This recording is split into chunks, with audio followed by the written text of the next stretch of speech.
예, 오늘도 연합뉴스 TV에서 아침마다 국제뉴스 전달해 주시는 저희 연합뉴스의 선임 기자, 워싱턴의 선재규 선임 기자님 나오셨습니다. 안녕하세요. 네. 안녕하세요.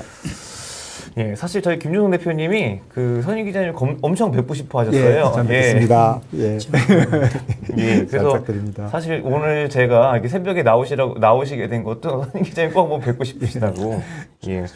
그 저희가 요즘에 계속 이제 우크라이나 관련 뉴스들을 얘기를 좀 하고 있는데요. 예, 이거부터 좀 보고 가야 되겠네요. 이게 오늘은 보니까 다른 날보다 또 우크라이나 관련 뉴스가 많은 것 같습니다. 네. 지금 일단 우크라이나 전쟁이 저희가 보기에는 사실 좀 약간 뭔가 이제 지지부진한 상태, 뭐 어디가 이제 전진하지도 어디가 뭐 후퇴하지도 이런 상태긴 한데요. 그 독일이라든지 유럽, 나토 국가들에서 사실 그동안 좀 너무 그 유엔도 그렇고 나토도 그렇고 너무 허수아비 아니냐 이런 얘기들이 이제 전쟁이 질질 끌게 될수록 계속 이제 이게 나오거든요.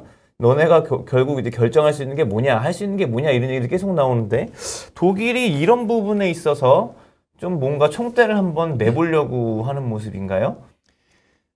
아시다시피 독일이 지금 올해 G7 의장국인데요. 독일 그 숄츠 총리한테 그 좀 주도권을 행사를 하는 게 좋지 않겠느냐. 사실 그 유럽이 좀 미국에 많이 끌려간다는 그런 지적이 있었거든요. 네. 그래서 그런지 그 숄츠 총리가 독일 그 프랑크푸르트 알게마이너 일요일째에 기고를 했습니다. 그러면서 우크라이나 전쟁 때문에 유럽 연합이 그 단결할 필요성이 더 강화됐다. 그러면서 그 중에 하나로다가 외교 안보 부문의 회원국 거부권을 없애는 게 어떠냐. 지금 아시다시피 주요 결정은 그 27개 회원국이 전부 네. 만장일치가 되기 때문에 그동안에 그 러시아 에너지 제재하는 거 헝가리 이런 데서 계속 그 거부권을 행사를 하는 바람에 제대로 뭔가 안 됐거든요. 숄츠 총리는 기고에서 국제사회의 그 슈퍼파워 간 경쟁이 갈수록 거세진다. 그래서 이런 그 상황에서는 개별 회원국의 이기적인 봉쇄를 끝내는 게 필요하다고 강조를 했습니다. 그러면서 독일 정부가 몇 달 안에 구체적인 방안을 제시하겠다. 그렇게 얘기를 했는데요. 지금 이런 가운데 그 타스 통신이 오늘 새벽에 전했는데 헝가리 외무장관이 어제 기자들을 만나서 이제 브뤼셀에서 유럽연합 회의가 있기 전에 그 유럽연합의 그 러시아 추가 제재 그 방안이 거의 마무리가 됐는데 에너지 공급선을 제재하는 것은 포함하지 않기로 했다 이렇게 밝혔습니다. 물론 이 사람 얘기입니다. 네. 네. 그러면서 규정을 그 에너지 러시아하고 에너지 거래하는 규정을 명백히 하는데 주로 지금까지의 그 협의 초점이 맞춰져 왔다. 그러면서 새 제재에 러시아 에너지 수송에 대한 어떤 제재도 포함되지 않는다. 물론 이 사람 얘기입니다. 그리고 또 이 새 제재에 그 가즈프롬 뱅크 이게 이제 러시아하고 에너지 거래하면 이제 여기서 이제 계좌 이체하는 것을 담당을 하는 은행인데 예. 이것도 포함되지 않는다. 이렇게 또 얘기를 했습니다. 근데 이게 이 얘기는 그러니까 결국은 이제 유럽에서 어쨌든 금수 조치를 할 수 있냐 없냐가 그동안의 굉장한 관건이었는데 여기에 대해서도 좀 전망이 그렇게 금수 조치가 전면적으로 될 것 같지는 않다라는 또 움직임으로 볼 수도 있겠네요. 그동안에도 시장에서는 아무리 그렇게 추가 제재를 해도 지금 유럽 그 독일 비롯해서 여러 나라들이 러시아 에너지에 아직까지 그 의존도가 높기 때문에 쉽지 않을 거라고 했거든요. 그 이런 가운데 그 로이터 보도인데요. 가스프롬이 독일을 비롯한 그 유럽 몇몇 주요 가스 수입사에 지난 14일자로 편지를 보냈다는 겁니다. 그러면서 지금은 계약을 이행하기 위가 어려운 특수 상황이다. 그러면서 그 법률 용어죠. 불가항력 조항을 6월 14일부로 소급 적용하겠다고 일방적으로 통보를 했다고 합니다. 아시다시피 지금 그 지난 14일부터인가요? 그 얼마 전부터 그 연례 점검 때문에 이제 한 열흘 정도 가스 공급을 중단한다고 했는데 이미 아시다시피 노르트 스트림 1을 통해서 독일에 대한 그 가스 공급은 평소에 한 40% 수준밖에 안 되거든요. 그러니까 열흘 후면은 이제 이번 주말쯤 되는데 말은 연례 그 점검이라고 하지만 지금 사실 정치적인 그런 그 괘씸죄를 적용할 가능성이 높다. 그래서 지금 유럽연합이 그 비상대책도 마련하고 했는데 지금 뭐 그런 이번에 아주 단단히 그 버릇을 고쳐주겠다는 그런 의미로 보이는데요. 가스프롬도 지금 로이터에서 그러면 불가항력 조항을 왜 적용했냐 이렇게 물어보니까 일체 입을 다물고 있습니다. 그 와중에 그 러시아 쪽에서는 네. 그 나토가 사실상에 뭐 참전을 하는 거 아니냐, 네. 뭐 그런 얘기도 하고 미국은 뭐 예산 더 늘리겠다. 러시아하고 미국은 계속 이렇게 좀 강하게 얘기하는 것 같은데 뭐 어떤 내용입니까? 지금 러시아 외무장관이 어제 그 러시아 매체 이즈베스티아에 기고를 했습니다. 요새가 이제 기고하는 게 아주 유행인 모양인데요. 나토가 그동안에 제공한 무기 중에서 그 다연장 로켓 발사 그 시스템이 있는데 이게 이제 우크라이나군이 이걸 가지고서 상당히 이제 전투력을 높였다는 평가를 받아왔는데 이 사람 얘기가 이 요원들이 아주 대놓고 들어와서 우크라이나 이게 영어 표현은 언더그라운드로 되어 있습니다. 영내에 들어와서 직접 훈련을 제공하는데, 그러니까 물론 직접 참전이라는 표현을 쓰지 않는데 이건 뭐 사실상 참전하고 다른 게 뭐가 있느냐 그런 의미인 것 같습니다. 그러면서 라브로프 장관이 여기다 붙여서 이게 어떤 결과로 낼 수 있는 위험 요소라는 걸 당신들도 알지 않느냐. 그러면서 유럽의 책임 있는 정치인들 한두 명이 이게 얼마나 위험한 짓인지를 인식할 수 있길 바란다. 아주 우회적이지만 강하게 경고를 했습니다. 또 그리고 또 미국의 그 국방수권법이라는 게 있는데 이게 이제 예. 항상 정책상의 어떤 걸 하는 이제 기본 틀인데 여기 따라서 이제 그 앞으로 미국의 정책, 그러니까 국방 정책이 어떻게 가는지를 보여주는 건데 내년 국방 예산안에 우크라이나 공군에다가 F-15, F-16 전투기 조종 훈련을 제공하는 예산을 1억 달러를 넣어서 통과를 시켰다는 겁니다. 이게 이제 반영이 됐다는 거는 이제 내년에 이제 이런 그 예산을 준다는 얘기인데 그러면 이제 F-15, 16기를 직접 주는 건 아니지만 전투기를 그 우크라이나 공군을 데려다가 훈련시킨다는 거는 이거는 뭐 이제 주겠다는 그런 어떤 시사가 될 수도 있기 때문에 그렇죠. 예. 이제 지금까지 계속 바이든 대통령이 뭐 그렇게 우크라이나에서 무슨 뭐 첨단 무기 달라 전투기 달라고 해도 안 했던 게 잘못하면 나토하고 직접 충돌하는 사태를 피하기 위해서 그런데 지금 이런 것도 대비를 하는 것 같다. 이런 게 조금 좀 걱정스럽습니다. 그 우크라이나 같은 경우는 원래 이제 그 구소련 기종을 쓰죠, 전투기를요. 네. 그 F-15, 16 같은 경우에는 이제 그 동안에 안 쓰던 기종인데 미국에서 이제 그러니까 그 훈련을 시켜주겠다. 예, 훈련시키는데 뭐 기초 훈련 정도만도 한 3, 4개월이 걸리는 모양입니다. 그런데 기억하시겠지만 전쟁 직후에 폴란드가 자기네 그 미국기를 줄 테니까 그 대신 그렇죠. 공백이 생기면 그 F-16 같은 거를 폴란드에 배치해달라고 그 백악관에 요청을 했는데 백악관이 그 당시 거절을 했거든요. 잘못하면 그렇죠. 직접 확전된다고. 주선된다. 이제 그런 상태인데 좌우지간 이런 거를 좀 대비를 하는 것 같은데 이렇게 되면 전쟁이 더 길어지고 더 위험한 수위로 가는 거 아닌가 하는 그런 걱정들이 조금 됩니다.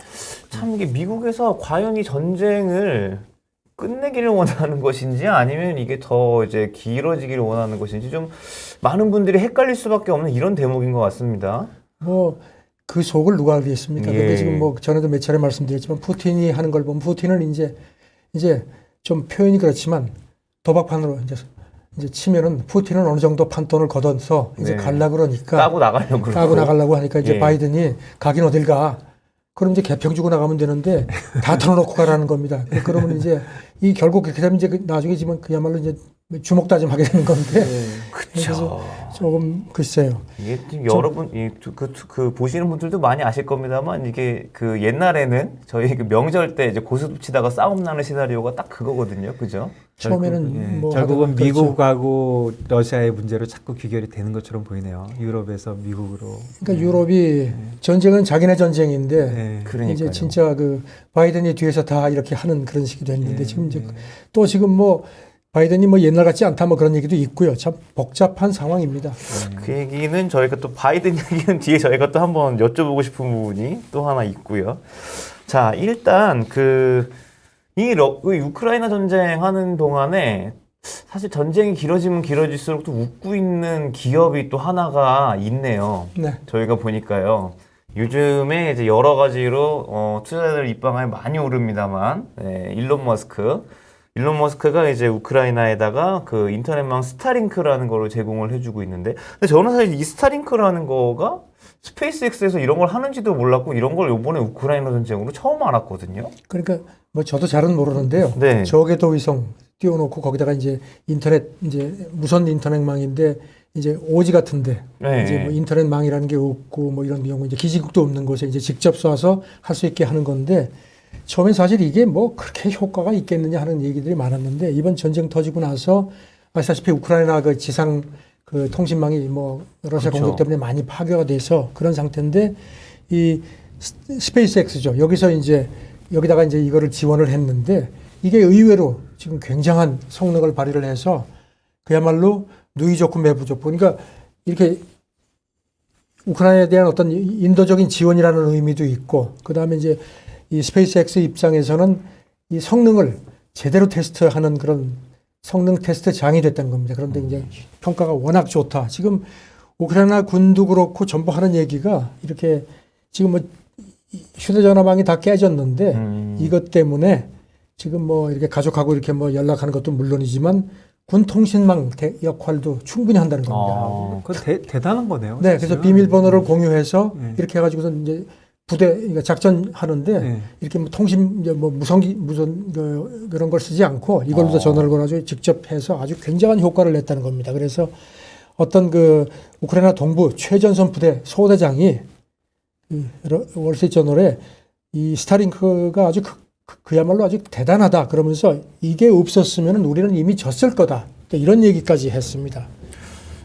사실 이게 그 요즘 현대전에서는 이 그 통신이랑 그쵸? 그 정보 교환 그리고 뭐 이런 게 굉장히 중요한데요. 뭐 전쟁에 대해서는 잘 모르지만 그래도 어쨌든 그 연락이 안 되면 어려운 거잖아요. 그리고 또 이 스타링크를 통해서 그 전쟁 상황을 또 이렇게 전 세계로 이렇게 그렇죠. 송출하는 그 역할도 네네. 굉장히 컸다는 겁니다. 그래서 우크라이나 국방장관도 정말 너무 훌륭한 시스템이다. 그래서 머스크 한테 감사 말과 함께 더 많은 걸 좀 단말기를 보내달라. 지금 한 15,000개 정도를 아마 지원을 한 모양입니다.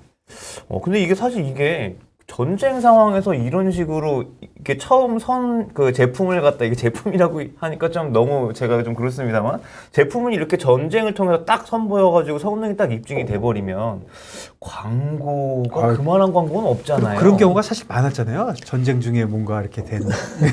지금 그러니까 2020년 말부터 일부 국가에 대해서 이제 베타 서비스, 이제 시범 네네. 서비스를 시작을 했거든요. 그러니까 이제 뭐 워낙 지금 초고성망이 잘 돼 있으니까 뭐 저거 해가지고 되겠어 하고 좀 다들 시큰둥했는데 네. 우크라이나 전쟁이 딱 터지는 바람에 이게 지금 뭐 스페이스X가 지금 그야말로 날개 돋친 듯이 지금 올라가는데 그러게요. 지난 5월 기준으로 서비스 지역이 32개국으로 확대가 됐다고 합니다. 그리고 이제 우리나라 같은 경우는 내년부터 서비스를 하는 걸로 이렇게 아마 분류가 된 걸로 우리나라에도요? 알려져 있습니다. 근데 지금 업계에서는 이런 그 우크라이나에서 이게 이렇게 이제 성공을 함에 따라서 현재 스타링크 가입자가 공식적으로 한 40만 명 정도밖에 안 되는데 전 세계로요? 네.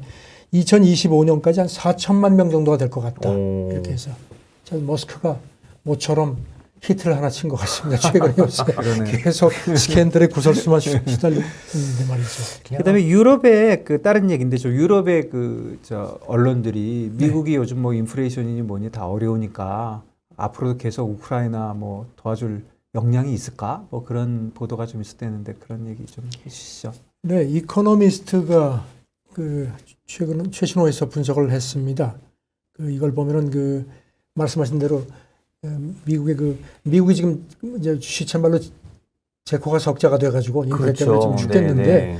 뭐 처음부터 무슨 뭐 전쟁 끝날 때까지 돕겠다고 바이든이 큰 소리를 치긴 했는데 지금 그 여건이 그렇지가 않다. 그래서 국내 상황 때문에 지원 동력이 많이 흔들릴 수 있다는 그런 관측이 나온다고 했습니다. 그러면서 이게 사실 제일 중요한 건 이제 바이든이 요 우크라이나 전쟁을 통해서 지지율이 아마 본인이 탄력을 받으면 본인도 뭐 더 지원을 해줄 뭐 동력이라 그래야 될까요? 그런 게 있을 텐데. 전쟁 초기에는 기억하시겠지만 지지율이 조금 올라갔었거든요. 그러니까요. 뭐 지금 뭐 사우디 갔다 오고 나서 오히려 더 그냥 막 그야말로 더 떨어졌는데 지금 그 민주당 소속 쿤스 상원의원인데 이 사람은 바이든하고 아주 가까워서 다음번 국무장관 뭐 따놓은 당상이다 이런 인물인데 최근에 기고를 해가지고 전쟁이 길어지고 나서 미국이 그렇게 약속한 게 그대로 지켜질지가 의문이다 이런 얘기를 했습니다. 그리고 지금 뭐 아시다시피 미국 의회도 지난 5월에 한 400억 달러 정도 지원 예산을 편성을 했는데 이제 그게 이제 계속 소진되고 있는데 이제 문제는 중간 선거죠. 중간 선거에서 지금 이 추세로 가면은 상하원을 공화당이 다 장악할지도 모른다는 관측이 많은데 그렇게 되면은 공화당이 지금 계속 그렇게 전쟁하는 거에 이제 어떤 목적이 확실치가 않다는 견제를 많이 했는데 이제 우크라이나 전쟁 후에 상황이 달라질 수도 있다. 그러니까 바이든한테는 큰 부담이네요. 그렇죠. 우크라이나 전쟁이. 네. 바이든이 지금 어떻게든지 우크라이나 전쟁을 좀 이렇게 좀 활용을 해보려고 했는데 이제 이것도 뜻대로 안 되는 것 같습니다. 사우디도 갔다 왔는데 지금 빈손이고. 계속 네. 빈손이라는 얘기 나오고요. 그런데 그래서 이코노미스트는 세 가지 변수를 얘기를 했습니다. 첫째는 이제 말씀드린 중간 선거. 그다음에 두 번째는 만약에 중간 선거가 이제 끝나고 나면은 이제 그렇죠. 그러면 그 말씀하신 대로 공화당이 장악을 하고 나면 좀 이제 그렇게 되면은 이제 기조가 좀 바뀌어질 수 있다. 그 부분이 그다음에 있었고. 이제 두 번째는 이제 네. 미국이 이렇게 좀 주춤하는 상황에서 유럽이 과연 얼마나 따라와 줄 것이냐 하는 부분들. 유럽도 사실 지금 전쟁 영국 같은 경우 존슨 총리는 그냥 끝까지 밀어주자고 했는데 마크롱 대통령이나 숄츠 총리는 그러지 말고 좀 이렇게 좀 얘기를 하자 해가지고 거기 유럽 내에도 분열이 있었는데 독일이 주도권이 제대로 행사가 안 되니까 이것도 변수. 그다음에 이제 세 번째는 짐작하시겠지만 우크라이나 전황. 지금 좀 이제 우크라이나군이 좀 밀린다는 얘기가 있고 그렇죠. 그래서 네. 이제 이런 여러 가지 상황 세 가지 변수가 작용할 거다 이런 얘기를 해서 이제 최근에 이코노미스트는 백악관이 전에는 우크라이나 승리를 돕겠다 이런 표현을 많이 썼는데 최근에는 그런 게 쏙 들어갔다 식으로 또 지적을 합니다. 네. 그럼 이제 그 우크라이나 승리를 돕겠다라는 표현이 좀 들어갔다는 얘기는 이게 그 백악관에서도 살짝 이제 긴가민가 이제 발을 좀 빼볼까 이런 것도 중간한 보인다는 입장을 취하는 것 건가요? 같다. 전직 미국 국방부 고위 인사가 이코노미스트에 이런 표현을 썼습니다. 교착 상태가 답이라고 생각한다면은 바이든은 이미 미국 여론전에서 패한 것 같다. 이렇게 또 그렇군요. 진단을 했습니다. 길게 끈다고 바이든한테 좋을 게 절대로 없는 것이다. 그러니까 네. 지금 참 어중간한 상태가 됐다는 겁니다. 이기고 지구로 끝을 못 내고 네. 그게 문제인 거죠. 네. 예. 사실 이게 그 바이든 같은 경우는 지금 이거는 이제 제가 그냥 그 흥미삼아 여쭤보는 겁니다만 이게 전에 트럼프 지지율 한창 낮을 때랑 비교하면 트럼프가 낮은가요? 바이든이 더 낮은가요? 지금 바이든 지지율이 더 떨어진 걸로 그렇게 예, 더 트럼프보다도요. 더 나죠. 트럼프 때보다도. 예, 참 이게 바이든 대통령이 여러 가지로 좀 골치가 많이 아프겠습니다. 어제 어디 외신 사진을 보니까 푸틴이 무슨 누굴 만나는데 얼굴이 아주 환하더라고요. 영국 국방장관이 그랬던가요? 푸틴이 무슨 아프거나 암이 걸렸다고들 얘기를 하는데 그거 아니에요? 꿈도 꾸지 마라 그런 얘기를 또 어젠가가 제가 본 것 같습니다. 이게 그러니까 저희가 그 마음 속에 이렇게 됐으면 좋겠는 거 하고 근데 현실이랑 또 조금씩은 다른 거죠. 그렇습니다. 근데 좀 우크라이나 상황 이런 부분들까지 저희가 한번 얘기를 들어봤고 저희가 근데 요즘에 또 저희가 이제 여러 가지 글로벌 상황을 보면은 이제 저희가 이제 미국, 러시아 그다음에 꼭 다음에 얘기가 나온 곳이 이제 중국이잖아요. 네.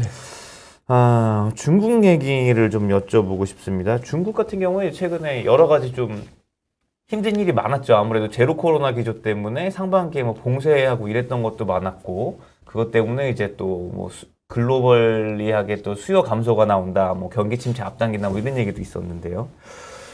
사실 이 시진핑이 이제 그 여러 가지 정책을 했었는데 사실 그 반시장적인 정책을 이제 본인의 어떤 이런 것 때문에 많이 해왔습니다. 작년에는 갑자기 이제 그 테크 기업들 때려가지고 테크 기업들 주가 거의 반토막씩 내놓기도 하고 시진핑 주석이 이제 한마디 할 때마다 중국 금융시장이 굉장히 흔들리고 이리 갔다 저리 갔다 하는데 이게 김 대표님도 옛날에 싱가포르나 이런 데서 홍콩이나 이런 데서 계셨었죠? 네. 예, 그러면 이제 중국 정부 같은 경우에 이런 얘기 하면은 외국인 투자자들이 많이 싫어하지 않습니까? 당연히 싫어하죠. 당연히 싫어하는데. 그거 어때요? 이거 중국 내에서는 이런 얘기가 없나요? 다들 아시겠지만 2013년 집권하고 나서 후광동도 해놓고 네. 위완화 자산 무슨 국제화 하겠다고 해가지고 굉장히 개방하겠다고 많이 해서 이제 중국 투자가 많이 이제 활성화됐었죠. 그런데 이제 오는 11월 이제 아시다시피 20차 당대회에서 이제 총석이 3연임을 하는데 사실상 이제 종신집권 간다는 그런 관측들이 지배적이고요. 그러면서 최근에 이제 조금 좀 일방통행식으로 이제 슬슬 좀 표현이 그렇지만 번색을 드러내는 것 같은데 그래서 그런지 지금 그 블룸버그 통신이 어제 분석을 했는데 이런 걸 보고서 이제 중국이 예전 같지가 않구나 해서 자본들이 이제 슬슬 떠나는 모습이라는 겁니다. 떠나는 모습이라고요? 네. 그러면서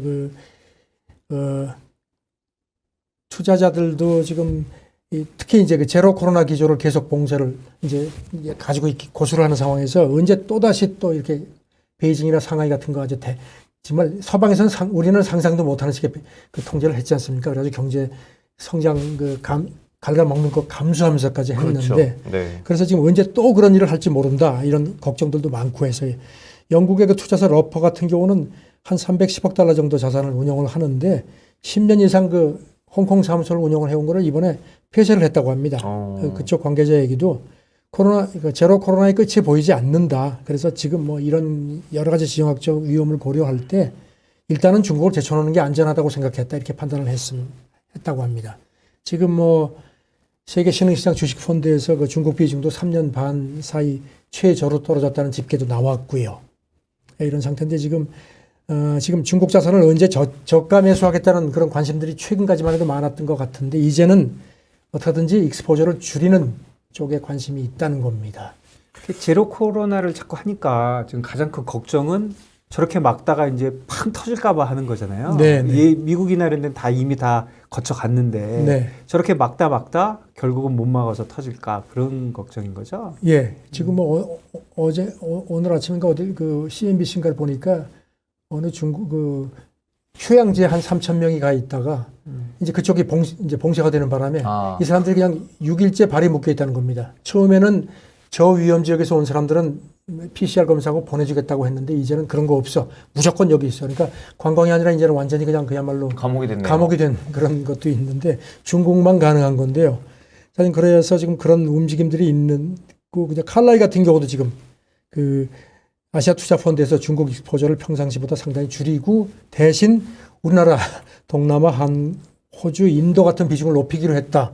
그래서 참 우리가 또 어떻게 보면 반사의 이익을 보는 측면도 있는 것 같은데요. 그런데 사실 그 코로나 때문에 그렇게 막 통제하잖아요. 이렇게 못 가게 하고 이런 것도 싫지만 사실 외국계에서 제일 중국에 대한 그 싫은 거는 뭔가 항상 뭐 해주겠다, 뭐 개방하겠다 그러면서 자기네가 컨트롤하려는 그런 걸 끝까지 갖고 있는 거잖아요. 그렇습니다. 그게 너무 싫은 건데 언젠가 마음이 확 변할까봐 이번에는 조금 뭐 경제적인 얘기는 조금 아닐지 모르지만 이번에 또 보는 것 같아요. 이게 뭔가 이 얘기들이 한다 그러지만 꼭 자기가 결정은 내가 하겠다. 컨트롤은 내가 못 나. 내가 들어오는 해겠지만 그래도 내 거야. 이런데 이번에 코로나에 봉쇄하는 거 보고 실망이 좀 있지 않았나. 네. 예전에 트라우마들이 다 살아나고 있는 것 같아요. 그런데 이제 문제가 뭐 아시겠지만 중국이 워낙 큰 시장이잖아요. 블룸버그도 지금 보면 중국 같은 경우에 채권 시장이 한 21조 달러 정도, 그다음에 주식 시장도 한 16조 달러 정도가 되기 때문에 이렇게 마음에 안 들고 참 정말 하는 짓을 보면 정말 괘씸하긴 한데 미워도 다시 한 번이죠.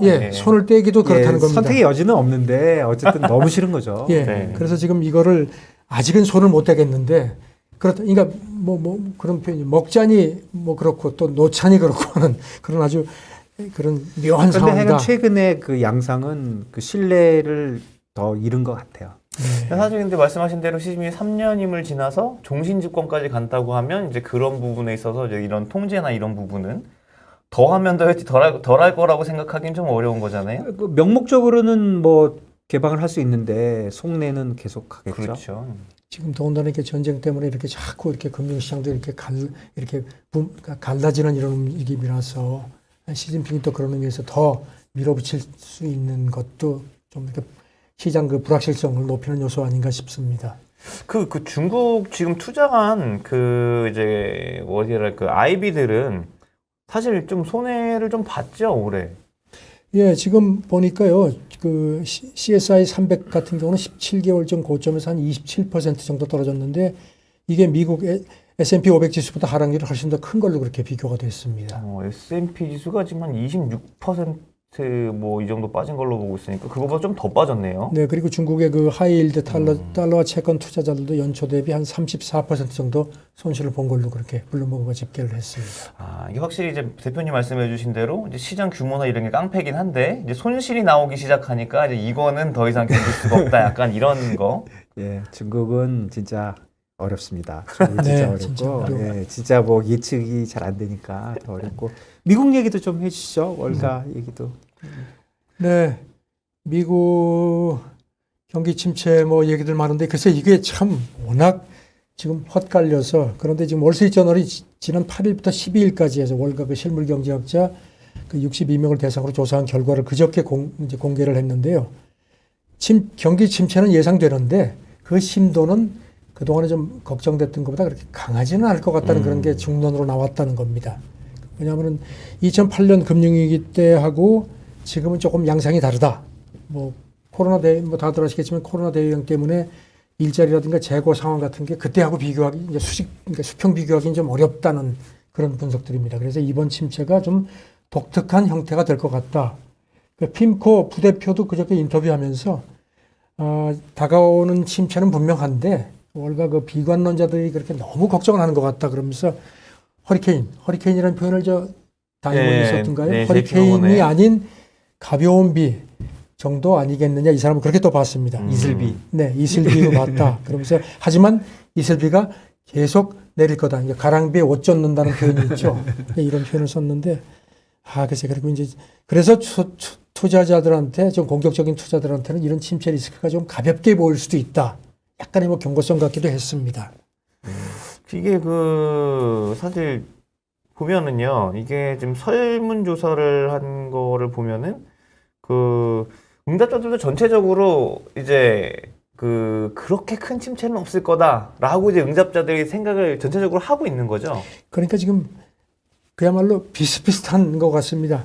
그 저널이 조사를 했는데 응답자의 46%는 연준이 금리를 과다하게 올려가지고 침체를 부추길 거다. 한 반면에 42%는 그래도 물가하고 좀 이 성장 간의 균형을 유지하지 않겠느냐. 그러니까 이건 물론 희망사항인데요.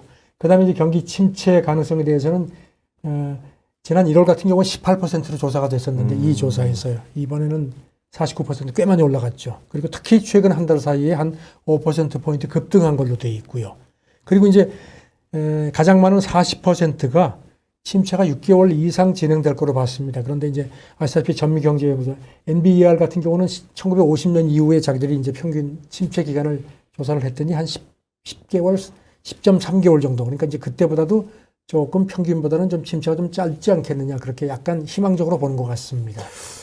알겠습니다. 참 이런 부분은 이게 최근 미국 주식 시장이 이제 저점에서 계속 이제 빠지지 않고 버티는 요인이 이런 부분인 그러니까 것 결국 이번 같네요. 침체는 다른 네. 침체하고 좀 달리 그 침체가 오는 이유가 인플레이션 때문에 네. 결국 이자율을 올려서 이자율을 올리기 때문에 오는 침체니까 사실은 좀 예상이 되고 있는 거잖아요. 근데 네, 경기 침체 모든 일은 이게 예상이 된 것들은 사실 좀 좋은 긍정적으로 생각해 보면 네. 예상이 됐던 것들이 아주 험악하게 가는 경우는 좀 드물고 침체의 정도나 길이가 다 페드가 어떻게 하느냐에 달려 있으니까 뭐 페드가 국민들 괴롭히고 침체시키고 하는 게 자기들의 목표는 아니잖아요. 네. 그러니까 그런 거에 대한 희망이 좀 남아 있지 않나. 그래서 이번 경기 침체는 오는 거는 확실하지만 그 정도에 대해서는 더 뭐라 그럴까? 좀 지켜봐야 되겠네요. 예, 좀 어려운 거죠. 변수가 좀 많은 네, 거죠. 네. 그러니까 페드의 그 하는 거에 따라서 달려 있고 뭐 강하게 안 하면 길게 가니까 길게 가는 것보다는 빨리 끝내는 게 좋다 이렇게 생각하는 사람도 있고